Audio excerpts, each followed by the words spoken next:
Hi hello ನಮಸ್ಕಾರ ಎಲ್ರಿಗೂ, welcome back to my YouTube channel. ಗಂಟೆ ಸರಿಸುಮಾರು 11:30 ಮೋಡ ಕವಿದ ವಾತಾವರಣ. ಇನ್ನೇನು ಮಳೆ ಬರುತ್ತೆ ಅನ್ನುವಷ್ಟರಲ್ಲೇ ಧಾರಾಕಾರವಾಗಿ ಗಾಳಿ ಸಹಿತ ಮಳೆ ಬಂದಿದೆ.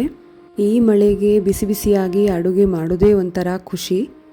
ನಾನಿವತ್ತಿಲ್ಲಿ ಕಾಡು ಹಾಗಲಕಾಯಿ ತಗೊಂಡು ಬಂದಿದ್ದೇನೆ. ಇದರ ಪಲ್ಯ ಮಾಡ್ಕೊಂಡು ಊಟ ಮಾಡಿದರೆ ತುಂಬಾ ಚೆನ್ನಾಗಿರುತ್ತೆ.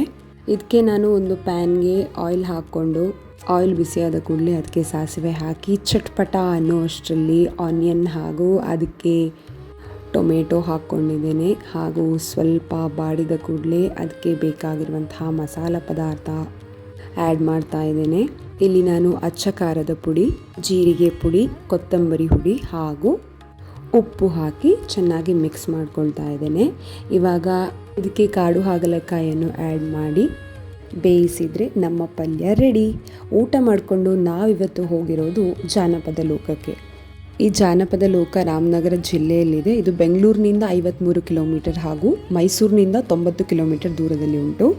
ಪಾರ್ಕಿಂಗ್, ಹೋಟೆಲ್, ಮಕ್ಕಳಿಗೆ ಆಟದ ಮೈದಾನ ಎಲ್ಲ ವ್ಯವಸ್ಥೆ ಕೂಡ ಇಲ್ಲಿದೆ. ನಿಮ್ಮ ಮಕ್ಕಳನ್ನು ಸಮ್ಮರಲ್ಲಿ ಔಟಿಂಗ್ ಕರ್ಕೊಂಡು ಹೋಗಬೇಕು ಅಂತ ಹೇಳಿದರೆ ಬೆಸ್ಟ್ ಪ್ಲೇಸ್ ಅಂತಲೇ ಹೇಳ್ಬೋದು. ಒಳ್ಳೊಳ್ಳೆ ವಿಚಾರಗಳನ್ನು ತಿಳ್ಕೊಳ್ಳಿಕ್ಕೆ ಇದು ಬೆಸ್ಟ್ ಪ್ಲೇಸ್ ಅಂತಲೇ ಹೇಳ್ಬೋದು. ಇಲ್ಲಿ ನಾವು ಮೊದಲನೇದಾಗಿ ನೋಡಿದ್ದು ಕುಂಬಾರಿಕೆ ಅಂತ ಹೇಳಿದರೆ ಮಣ್ಣಿನ ಪಾತ್ರೆಗಳನ್ನು ಅಥವಾ ಶೋ ಪೀಸ್ಗಳನ್ನು ತಯಾರು ಮಾಡುವಂತಹ ಒಂದು ಜಾಗ. ನಿಮ್ಮ ಹೆಸರು? RVN ಸಿಯಾಬಾಯಿ ಜಾನಪದ ಲೋಕ. RVN ಸಿಯಾಬಾಯಿ ಜಾನಪದ ಲೋಕ. ಇದು ನಿಮಗೆ ಪ್ರಶಸ್ತಿ ಸಿಕ್ಕಿರೋದಾ? ಎಲ್ಲ ಕೈನಲ್ಲೇ ಮಾಡೋದು. ಹಾಂ, ಇಲ್ಲೇ ಮಾಡಿ ಮಾರಾಟ ಮಾಡೋದು. ಹಾಂ. ಎಷ್ಟು ಇದು ಪ್ರೈಸು? 50. 50. ಹಾಂ. ನೋಡಿ, ಇದೆಲ್ಲ ಕೈನಲ್ಲೇ ಮಾಡೋದು. ದಿನಕ್ಕೆ 2 ಮಾಡೋದಕ್ಕಾಗಲ್ಲ. ನೀವೇ ಮಾಡಿರೋದೆಲ್ಲ? ಹಾಂ. ಇಂದೂರ್ಕಿಂತ ದೊಡ್ಡದು ಆನೆ, ಕುದುರೆ ಎಲ್ಲ ಮಾಡ್ತೀವಿ. ಇಲ್ಲಿ ಬಂದು 32 ವರ್ಷ ಆಯಿತು. ನನಗೇನು ಸಂಬಳ ಕೊಡಲ್ಲ. ನೀವು ಯಾರು ತೊಗೊಂಡ್ರೆ ನನಗೆ ಹೊಟ್ಟೆ ಪಾಡು ಇಲ್ಲರಿಲ್ಲ. ಕೈನಲ್ಲಿ ಮಾಡೋದು ದಿನಕ್ಕೆ 2 ಆಗಲ್ಲ. ಮಾರೋದು ಎಷ್ಟಕ್ಕೆ ನಾನು 100 ಮಾಡಿ ಮಣ್ಣಾಗ ಮಾಡಿ ಸುತ್ತಿ ಇದು ಮಾಡಬೇಕು, ಫೈರಿಂಗ್ ಮಾಡಬೇಕು. ಈ ಕಾಫಿ ಕಪ್ ಎಲ್ಲ 20. ಇದು ನೋಡಿ 10.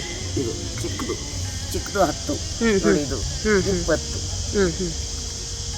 ಬಾಸ್ಕೆಟ್ ನೀರು ಹಾಕಿ ಹೂವಾಗಿಡೋದು. ಇದಕ್ಕೆಷ್ಟು ಬಾಸ್ಕೆಟ್? 60. ಚಿಕ್ಕದು 50. ನೋಡಿ, ಕೇಕ್ ಕೊಡ್ಬೋದು, ಈ ರೀತಿ ಗಟ್ಟಿ ಮಡಗ್ಬೋದು. ಹಾ, ಯಾರಿಗಾದ್ರೂ ಗಿಫ್ಟ್ ಕೊಡೋದಿದ್ರೆ ಎಲ್ಲ ತುಂಬಾ ಹೆಲ್ಪ್ ಆಗುತ್ತೆ. ಇದು ನಿಮ್ಮ ಕಾಂಟ್ಯಾಕ್ಟ್ ನಂಬರ್, ಯಾರಿಗಾದ್ರೂ ಬೇಕು ಅಂದ್ರೆ. ಸೂಪರ್. ಇದು ನೀರು ಕುಡಿಬೋದು. ನೋಡಿ, ಬೇರೆ ಕಡೆ 200, ಇಲ್ಲೆಷ್ಟು 30 ರೂಪೀಸ್. ಇದು ಪೆನ್ ಇಡ್ಬೋದು. ಇದೆಲ್ಲ ಕೈನಲ್ಲೇ ಮಾಡಬೇಕು. ಇದೆಲ್ಲ ಡಿಸೈನ್ ಎಲ್ಲ ಇದ್ರ ಮೇಲೆ ಲೈನ್ ಮಾಡಬೇಕು.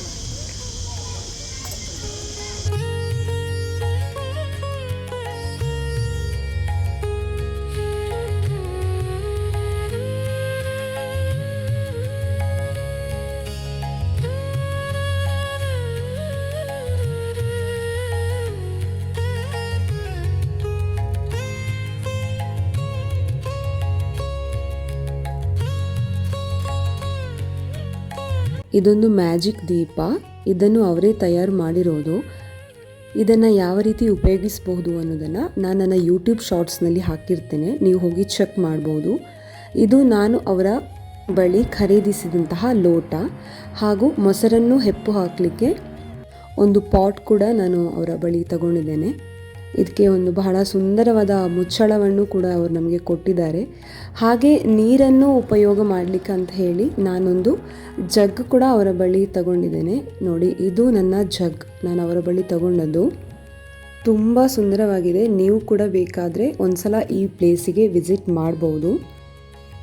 ಮಣ್ಣಿನ ಪಾತ್ರೆಯ ಬಳಕೆ ಆರೋಗ್ಯದ ದೃಷ್ಟಿಯಿಂದ ತುಂಬ ಒಳ್ಳೆಯದು, ನೀವು ಸಹ ಬಳಸಬಹುದು. ಇದನ್ನೆಲ್ಲ ನೋಡಿಕೊಂಡು ನಾವು ಮುಂದೆ ಹೋಗಿರೋದು ಕಮ್ಮಾರಿಕೆ, ಅಂದರೆ ಕತ್ತಿಯನ್ನು ಯಾವ ರೀತಿ ತಯಾರಿಸ್ತಾರೆ ಅನ್ನೋದನ್ನು ಇಲ್ಲಿ ಒಂದು ಗೊಂಬೆಗಳ ಮೂಲಕ ತಿಳಿಸಿಕೊಟ್ಟಿದ್ದಾರೆ.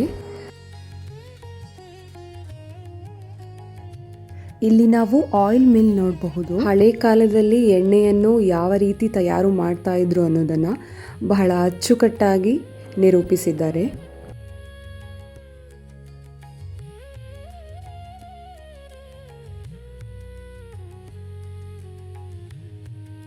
ಇದನ್ನು ನೋಡಿಕೊಂಡು ನಾವು ಮುಂದೆ ಹೋಗಿರುವಂಥದ್ದು ಭತ್ತದ ಮಿಲ್ ನೋಡಲಿಕ್ಕೆ. ಹಳೆ ಕಾಲದಲ್ಲಿ ಭತ್ತದ ಮಿಲ್ ಈ ಥರ ಇತ್ತು ಅಂತ ಹೇಳ್ತಾರೆ.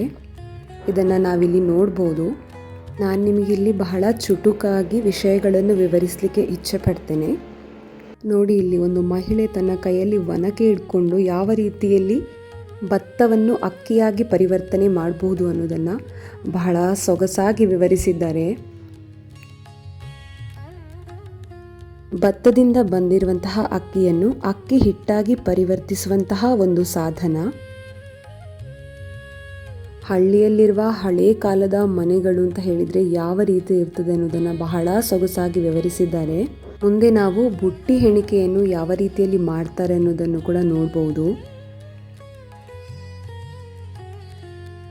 ಇದು ನೋಡಿ, ಇಲ್ಲಿ ಆಲಿಮನೆ ಉಪಕರಣಗಳು, ಶುಗರ್ ಕೇನ್ ಕ್ರಷರ್ ಅಂತೆ, ಅಂದರೆ ಸಕ್ಕರೆ ಅಥವಾ ಬೆಲ್ಲದ ತುಂಡನ್ನು ಮಾಡಲಿಕ್ಕೆ ಉಪಯೋಗಿಸ್ತಿದ್ದಂತಹ ಸಾಧನಗಳು. ಹಾಗೆ ಇದನ್ನೆಲ್ಲ ನೋಡಿಕೊಂಡು ನಾವು ಮುಂದೆ ಬರಬೇಕಾದ್ರೆ ನಮಗೆ ಕಂಡ ಅದ್ಭುತವಾದ ದೃಶ್ಯ. ಈ ಕುಣಿತವನ್ನು ಏನಂತ ಕರೀತಾರೆ ಅಂತ ನಿಮಗೆ ಗೊತ್ತಿದ್ರೆ ಕಮೆಂಟ್ನಲ್ಲಿ ತಿಳಿಸಿ.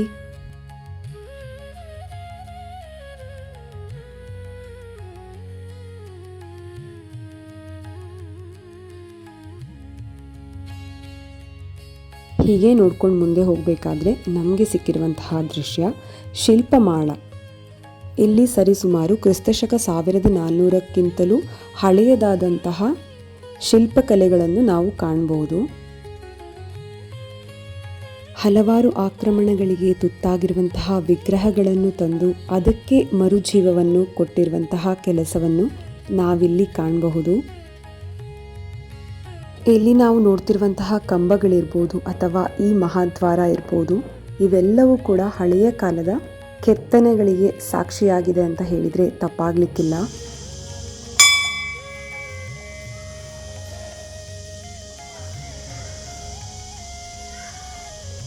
ಇದನ್ನೆಲ್ಲ ನಾವು ನೋಡ್ಕೊಂಡು ಬರೋ ಅಷ್ಟರಲ್ಲಿ ನನ್ನ ಮಗಳಿಗಂತೂ ಸುಸ್ತು. ಈ ಪ್ರಶಾಂತವಾದ ಜಾಗವನ್ನು ನೋಡಬೇಕಾದ್ರೆ ಮಕ್ಕಳಿಗೂ ಹಿರಿಯರಿಗೂ ಎಲ್ರಿಗೂ ಮನಸ್ಸಿಗೆ ಒಂದು ಆಹ್ಲಾದಕರವಾದ ನೆಮ್ಮದಿಯನ್ನು ನೀಡುವುದಂತೂ ಖಂಡಿತ.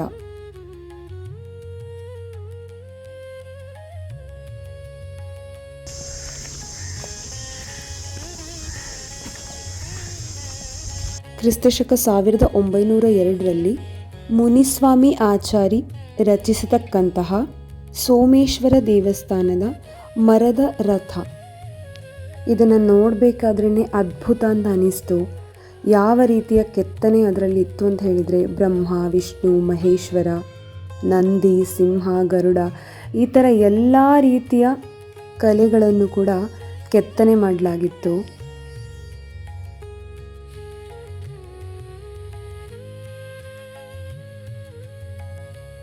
ಇನ್ನೇನು ಕೆಲವೇ ದಿನಗಳಲ್ಲಿ ಇತಿಹಾಸದ ಪುಟ ಸೇರ್ತಕ್ಕಂತಹ ಮಂಗಳೂರಿನ ಅರಸು ಮುಂಡತ್ತಾಯ ದೈವದ ಉತ್ಸವ ಬಂಡಿ. ಮಲೆ ಮಹಾದೇಶ್ವರನ ಭಕ್ತರು ನಡೆಸುವಂತಹ ಒಂದು ಜಾನಪದ ನೃತ್ಯ ಬೀಸು ಕಂಸಾಳೆಯನ್ನು ಕೂಡ ನಾವಿಲ್ಲಿ ಕಾಣಬಹುದು.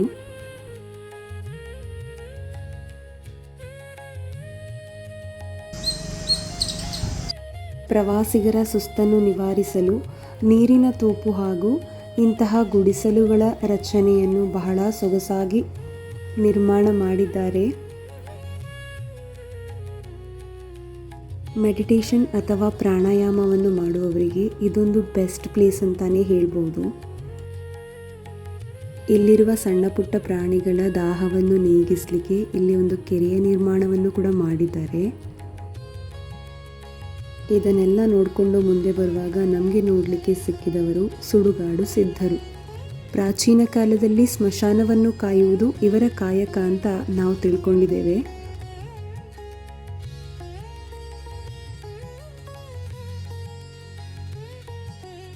ಇಲ್ಲಿಂದ ಮುಂದಕ್ಕೆ ನಡ್ಕೊಂಡು ಹೋಗ್ತಾ ಇದ್ದ ಹಾಗೆ ನಮಗೆ ಸಿಗುವುದೇ ಗಿರಿಜನ ಲೋಕ. ಈ ಗಿರಿಜನ ಲೋಕದಲ್ಲಿ ಏನೇನಿದೆ ಎಂಬುದನ್ನು ನಾವು ಪಾರ್ಟ್ 2 ವಿಡಿಯೋದಲ್ಲಿ ನೋಡೋಣ. ಈ ವಿಡಿಯೋ ನಿಮಗೆ ಇಷ್ಟ ಆಗಿದ್ರೆ ಲೈಕ್, ಕಮೆಂಟ್, ಸಬ್ಸ್ಕ್ರೈಬ್ ಮಾಡೋದನ್ನು ಮಾತ್ರ ಮರಿಬೇಡಿ. ಧನ್ಯವಾದಗಳು.